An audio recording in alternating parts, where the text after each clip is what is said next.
and welcome. My name is Marty Chester. I'm the grandson of Barak and Edgel Ataras, who survived the Lodz ghetto, Auschwitz, and the Shoah. My grandparents came to this country as refugees in 1950 and built a new life here in America. Today, they are survived by their 2 daughters, 7 grandchildren, and 12 great-grandchildren. I'm also the president of the Jewish Community Relations Council of Minnesota and the Dakotas. Thank you for joining us tonight for this most extraordinary Yom HaShoah commemoration. We're logging on not only from across the Twin Cities, but from Duluth, across greater Minnesota, and from North and South Dakota. From wherever you may be joining us tonight, welcome. I hope that each of you is safe and that your families are healthy. For those who may be suffering from COVID-19, our entire community offers our prayers for a refuah shlema, a complete and speedy recovery of body and spirit. I want to start by offering a few words of thanks to those who've made this unusual gathering possible. First, thank you to our hosts at Adath Yeshurun congregation, Rabbi Kravitz, Rabbi Weininger, and Chazan Dulkin, who had looked forward to physically hosting this year's event and who have worked incredibly hard to craft a meaningful virtual commemoration. Thank you also to the many community partners who've worked with the JCRC to make this evening possible. And a special thank you to Laura Zell, Susie Greenberg, and Malei Rachamim of the JCRC staff, who have worked tirelessly to make this event substantively meaningful and technologically possible. Our program tonight will, of course, be structured differently than usual, when normally we're blessed to hear live reflections from Shoah survivors, their descendants, and others. Here's how it will work. When I finish speaking in a few moments, this live service will continue, led by Rabbi Kravitz, Rabbi Weininger, and Chazan Dulkin. It'll last around 30 minutes.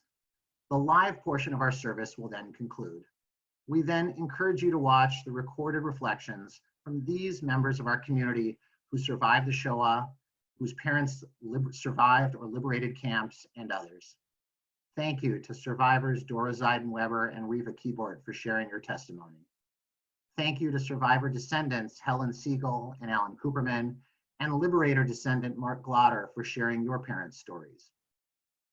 Thank you to Major General John Jensen of the Minnesota National Guard for your important thoughts about solidarity, sacrifice, and service. And thank you to JCRC Executive Director Steve Hunnigs for your reflections on the service of Minnesotans during World War II, and for all of your service, Steve, to our community. I hope you will take a few minutes after this service, or whenever you like, to visit the JCRC's website to share these meaningful reflections, and links will be shared at the end of our live program. We come together tonight in an extraordinary way to commemorate an extraordinarily devastating event in Jewish and human history: the systematic murder of 6 million Jews and millions of other human beings by a Nazi government that thrived on hatred, that blamed Jews for every societal problem, and that treated the lives of our families and fellow Jews as less valuable, less important, and expendable, simply, as survivor Dora Zeidenweber says in her testimony, because of who they were, because they were Jews. We gather not only to show that they did not succeed, but also to say, as we always do, never again. And every year, we challenge ourselves to make sure that never again is something more than a slogan. We tell ourselves that we should not only remember what the Nazis did to us, but that we'll remember the lessons of the Holocaust too. We live in a world today in which the lessons of the Holocaust are desperately needed. As we gather tonight to recall how the Nazis used hatred, bigotry, and scapegoating to make it possible for their government to murder 6 million Jews, there are people today who casually use Nazi imagery to advance their own agendas. Even as we saw just last week, comparing Minnesota's governor to Adolf Hitler, along with other inflammatory, hateful rhetoric surrounding the response to COVID-19. And we've seen in recent years a rising tide of bigotry, xenophobia, and scapegoating that is poisoning our country's discourse and society. We've seen murder of Jews at prayer in Pittsburgh and Poway. We've seen bombing of a mosque here in Bloomington, Minnesota, and we've seen the broken glass of violence targeting Somali American businesses in Minneapolis. Again and again, we see bigotry against those who are different because they are different. Again and again, we see exploitation of divisions instead of calls for solidarity. In the face of this happening again and again, how do we put meaning behind our promise of never again? Well, first, we have to listen. Tonight, you can listen to the survivors and their children who explain how the Shoah shaped their lives and the lessons they have taken. Listen to the stories of the liberators and of General Nash talk about sacrifice, solidarity, and national purpose. And listen to our neighbors, especially the ones who are different from us. Learn about their experiences and their perspectives, and let them inform our own. And then we have to act. When we see injustice, we as inheritors of the lessons of the Shoah must speak up to say that never again means we won't stand for bigotry, hatred, or scapegoating against anyone. While the Shoah was a singularly horrifying event, hatred and bigotry are all too common. Tonight, as we sit in our homes and reflect upon the world we see through our computer screens, and as we envision the kind of world we want to live in when we once again join together as a community in person, we should each ask ourselves, what will I do to keep it from happening again? Thank you again for joining us tonight.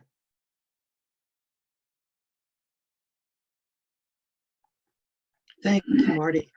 And thank you to the staff and the volunteers of the JCRC of Minnesota and Dakotas for the extraordinary work you do to represent us to the community, to build relations and greater understanding for all people.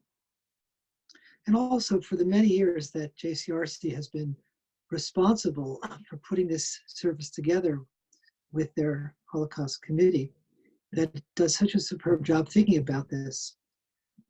Clearly, this was a unique challenge this year as we face this terrible pandemic. And as Marty said, I want to echo on behalf of my colleagues, my clergy colleagues, and we appreciate Alice and Marcus signing the service. We want to reflect on the importance of people maintaining healthy practice, of maintaining physical distance until it is safe to do otherwise. But physical distance does not prevent us from joining together, as we will see so extraordinarily this evening. When this service was planned to meet at the Adati Assurance building, we were expecting at least 500 people to be in attendance for this year's Holocaust commemoration. It is really moving that we have at least 700 people who are signed in attending by video conference. As I open the service, I want to read and reflect on a book of prayers that was the Siddur that was created by our conservative movement, published in 1989, the original Siddur Sim Shalom. When it was edited by Rabbi Jules Harlow, it was among the first prayer books to fully acknowledge the importance of the Shoah to the Jewish people and to the world. Rabbi Harlow introduced a section in the back of the Siddur commemorating the Shoah, writing, "The 27th day of Nisan is the day on which Jews throughout the world formally recall the 6 million Jews of Europe who were tortured and murdered during the Second World War because they were Jews. It is a time when we recall the splendor of their lives as well as the terror of their deaths. Countless memoirs and diaries written by survivors plead and demand that we remember the details of how they were degraded, brutalized, and killed. We recall part of what they witnessed, part of the horrors that they suffered, in order to remember them and to remind others. On this day, and not on this day alone, we perpetuate their testimony, recalling the words of Ignacy Schipper, who perished in Majdanek. He wrote, "Nobody will want to believe us because our disaster is the disaster of the entire civilized world. We will have the thankless job of proving to a reluctant world that we are able, the murdered brother." So it's striking to think about the fact that this challenge that he provided before he perished in Majdanek has not changed. We continue to have the responsibility to recall both the death and the lives of those who perished, and to recognize this is a disaster both for the Jewish people and for the world. And so we're grateful for all who gather and for all who have put together this service of commemoration and all who continue to bear witness and testimony. As our service now continues, we take a moment to reflect on the candles which we normally would have lit to begin the service in remembrance of the 6 million. If you have a chance, a yahrzeit candle perhaps, you might want to light it at this time, or you might choose to reflect on the candles that are lit on the screen. As my colleague Chazan Joanna Dolkin sings a beautiful musical setting of a poem written by the heroic partisan Chana Senesh, Ashrei Hagafrur, "Blessed is the match."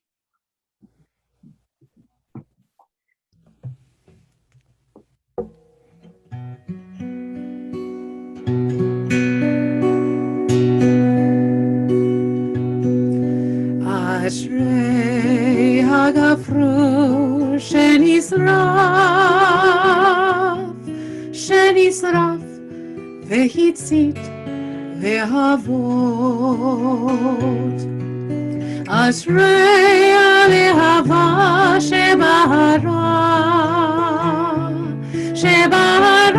besitrei levavot.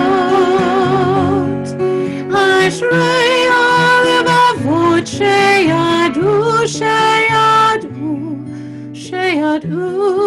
lachador v'chavod. Ashrei hagafrur shenisraf vehitzit vehavot.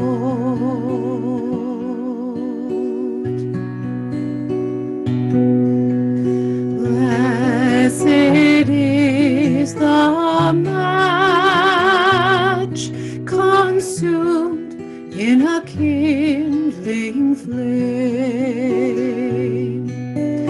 Blessed is the flame that softly burns in a heart's secret place. Blessed the hearts that like flickering lights knew to flutter and die without shame. Blessed is the match consumed in a kindling flame.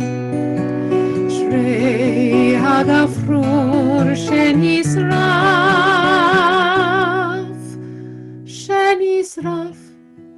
vehitzit vehavot.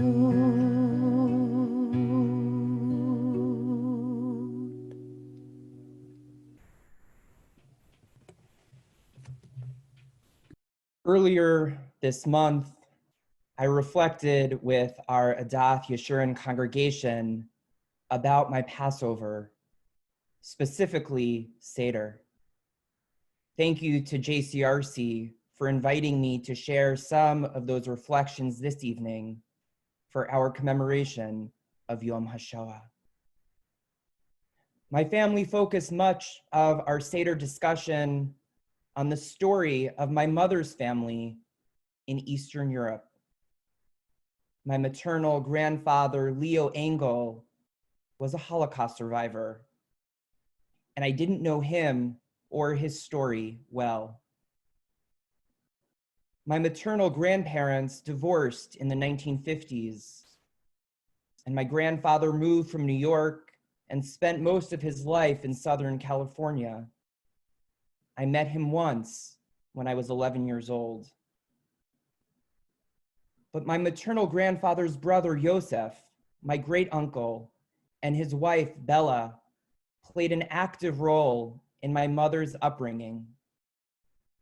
Uncle Yosef, like my grandfather, was a survivor. As a family, we saw Yosef and Bella frequently for holiday celebrations at their home in Kew Gardens in Queens, where they maintained an ultra-Orthodox lifestyle until they died in their 80s. Quite remarkably, they passed away on the same day, hours apart from each other, from separate ailments. Powerful story for another time. And Bella and Uncle Yosef's children commented that their parents never missed a Shabbat together, even in their passings. As long as I remember, from the time I was a kid until their passings when I was 19 years old, my great uncle Yosef never talked to anybody about his experience in the Holocaust. But upon his death, hundreds of pages of stories written in Yiddish were found in his study, put in a very obvious place for his children to discover. Recently, his diary of a dozen camps, stories of Pesach in the shadow of extermination and liberation, were translated into English. And so during our family's Zoom Seder this year, my sister read our great uncle's excerpts for Passover. He writes in 1944 about Passover in the slave labor camp of Zwittau in the Czech Republic. He writes, the Seder continues. We have already sung V'hi she'amda and HaKadosh Baruch Hu matzilenu me'adam. As we sing, we notice the song is written in present tense. It is not a description of past events, but a description of the present. We may not realize, we may not understand how, but right now, at this moment, God is engaged in bringing about our rescue. We sing this again and again. V'hakadosh baruch hu matzilenu me'adam. Matzilenu. Right now, God is guarding us. Right now, God is saving us. We haven't sung with this kind of feeling for a long time.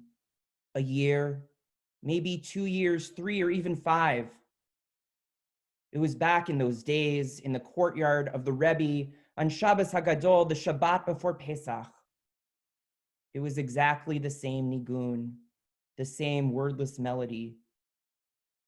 I close my eyes for a moment and I see myself again in the midst of that lively circle, my payas swirling and the corners of my tzitzis peeking out from the lapel of my silk kapota, my long black coat, hanging down as if they are dancing.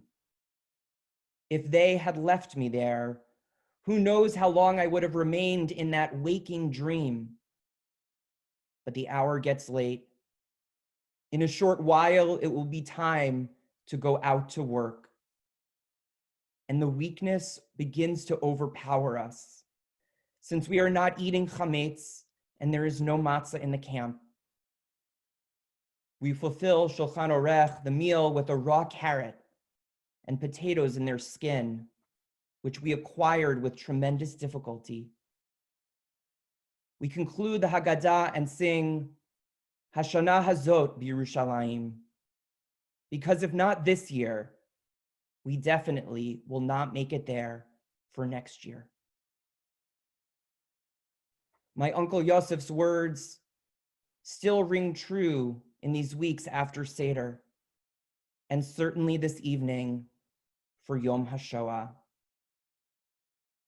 Surely it is unhelpful to compare historical time periods, but their lessons resonate no matter where we live. For listening to my sister read our great uncle's words at our Zoom Seder this year, I found hope in them. In my disappointment that Seder could not look the same as Seders past, I found hope hearing my great uncle's words. He could not have known what would unfold day to day beyond that Seder night in 1944 in the camp. He didn't know that he would be liberated and find his freedom, first in Israel and then in the United States. But he had the audacity to say, this year in Jerusalem, Hashana Hazot B'Yerushalayim. Likewise, we may not know the day-to-day of our own world. When will this pandemic end? Uncle Yosef didn't have answers that Pesach in 1944, and yet he remembered the blessings of the moment, and he appreciated what could be right then and there in the camp. All each one of us can do is appreciate what we have right now. We can mourn and celebrate and accept the ways in which we simply can't know the full trajectory of life for the coming months. And we will likely move back and forth between how we feel moment to moment. We use this time not to imagine what might be next year, significant plans or big commitments that we want to control and have certainty over in an unknown future. Like my great uncle, let's have the audacity to say this year, not next year, in Jerusalem. What can I do now to build the Jerusalem, to build the life I can put into place today? We are already doing that in gathering to commemorate Yom HaShoah this evening. This evening, this year, we might explore the online resources of survivor stories put together lovingly through the outstanding work of Tolerance Minnesota and JCRC. This evening, this year, we might donate to a cause that combats hate, ignorance, and bigotry, and models a world of compassion, inclusion, and justice, much like the Leo Weiss Courage to Teach Award recognizes in the classroom, thanks to the vision of Heather and Mark Stessen. When hundreds of people gather virtually, as we do this evening, across Minnesota and the Dakotas, and well beyond, we commit to such a world this year. We create our own versions of liberation, our own visions of Jerusalem right now, much like my great Uncle Yosef did. Let us imagine that liberation can come through that persistence to find hope this evening, this year in Jerusalem. Hashana Hazot B'Yerushalayim. Hashana Hazot B'Yerushalayim. Hashana Hazot B'Yerushalayim. Hashana Hazot B'Yerushalayim. Hashana Hazot B'Yerushalayim. Those who are able are invited to rise now for the chanting of El Malei Rachamim, the memorial prayer.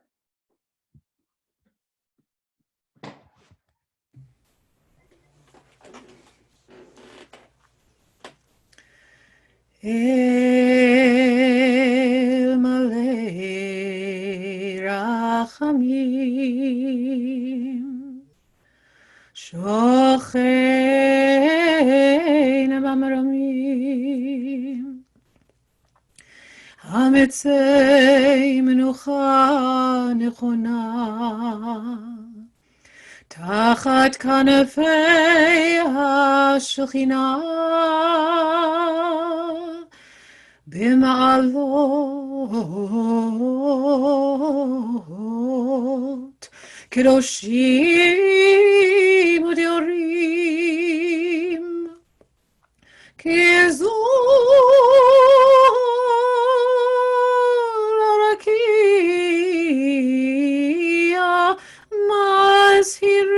מזהירים, ונשמות כל אחינו בני ישראל שנטבחו בשואה, אנשים, נשים וטף, שנחנקו ושנשרפו ושנהרגו,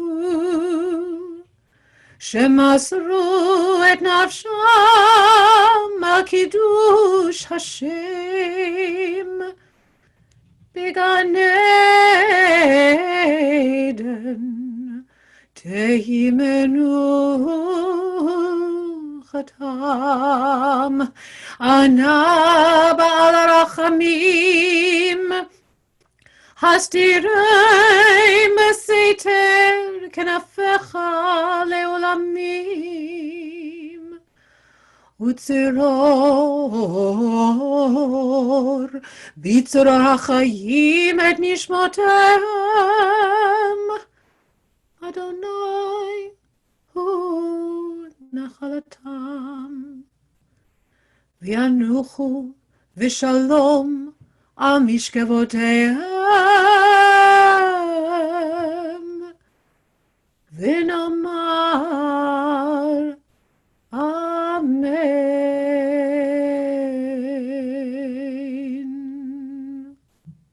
Exalted, compassionate God, grant infinite rest in your sheltering presence among the holy and pure to the souls of our brethren who perished in the Shoah, men, women, and children of the house of Israel who were slaughtered and suffocated and burned to ashes. May their memory endure and inspire deeds of charity and goodness in our lives. May their souls thus be bound up in the bond of life. May they rest in peace, and let us say, Amen. Amen.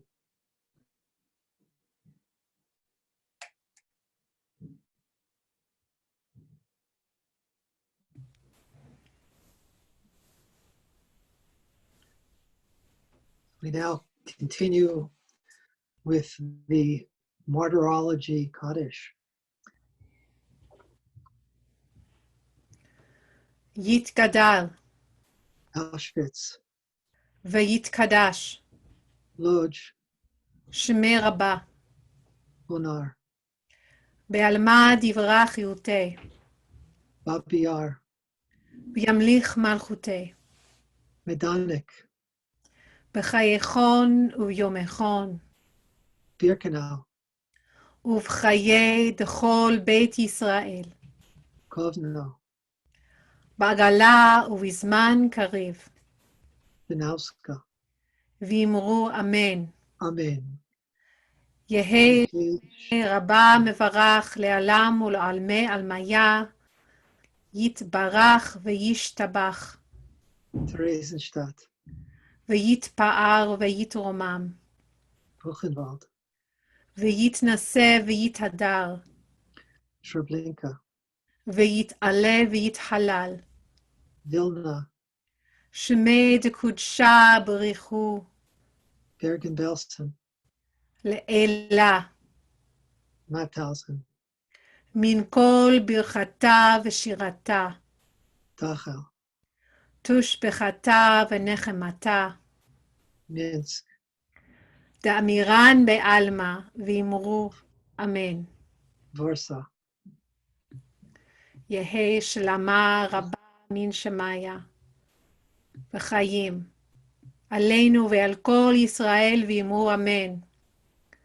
עושה שלום במרומיו, הוא יעשה שלום, עלינו ועל כל ישראל ואמרו אמן.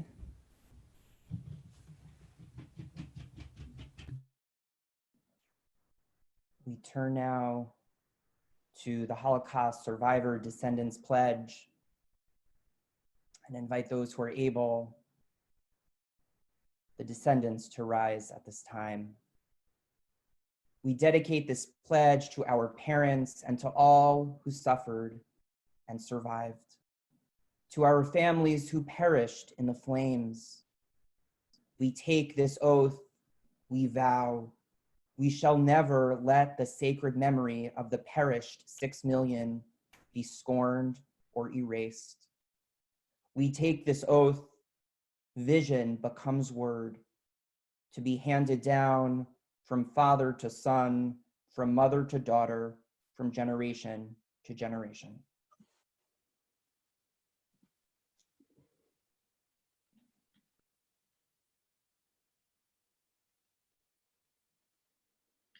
And now the pledge for all of us who are participating and in that way serving as witnesses as well. Always remember, never forget, as we recite. We pledge to always remember the stories of those whose lives were taken in the Shoah and those who survived, to listen and learn from them. We dedicate this pledge to ourselves and to future generations. To keep our faith in humanity, we must never forget. We pledge our love, our hope, and our dreams to believe in a future filled with possibility, a future in which we always remember and never forget to create a world in which we bear witness to senseless hate and act with sacred courage. We build that future as we remember the loss of the 6 million and the stories shared by survivors. Drawing from the ashes of loss, we strive to create a kinder humanity. We are the messengers of stories for the generations to come. If you're still standing, you may be seated for a closing prayer. In watching the darkness enter with night, we imagine the traditional canopy of peace, the Sukkot Shalom that spreads over us. May the memories of the 6 million and the stories of the survivors be the sparks of light that we see through its openings, allowing us to recommit to our vision. The canopy openings leave us vulnerable, perhaps at times with despair, but they also welcome light and the courage to find hope. This evening, this year, may each of us carry a candle in our heart, if not together in person. May it warm us and inspire us to light the way for good. And let us say, Amen. Amen.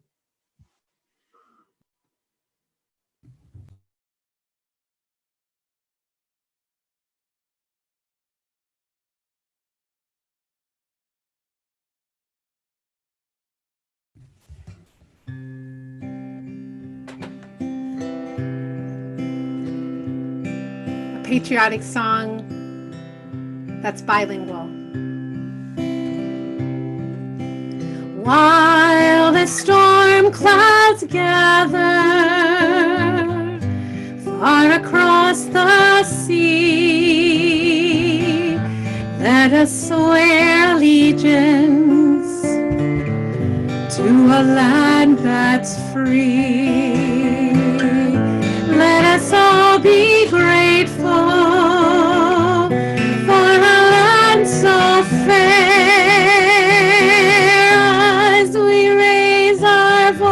said in a solemn prayer, Gott bencht Amerika, Land, wo's ich lieb, steh sie bei ihr, Madrich sei ihr, überall lacht das Strahl und zu lieb, von der Bergbis tut die Präries, bis die Jahren weit wie schon. Gott bencht Amerika, mein System. God bless America, land that I love. Stand beside her and guide her through the night with the light from above. From the mountains to the prairies to the oceans white with foam. God bless America, my home sweet home. God bless America, my home sweet home.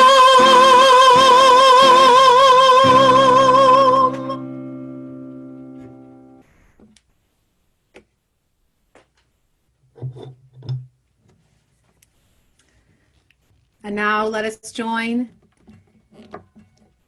in the national anthem for the state of Israel.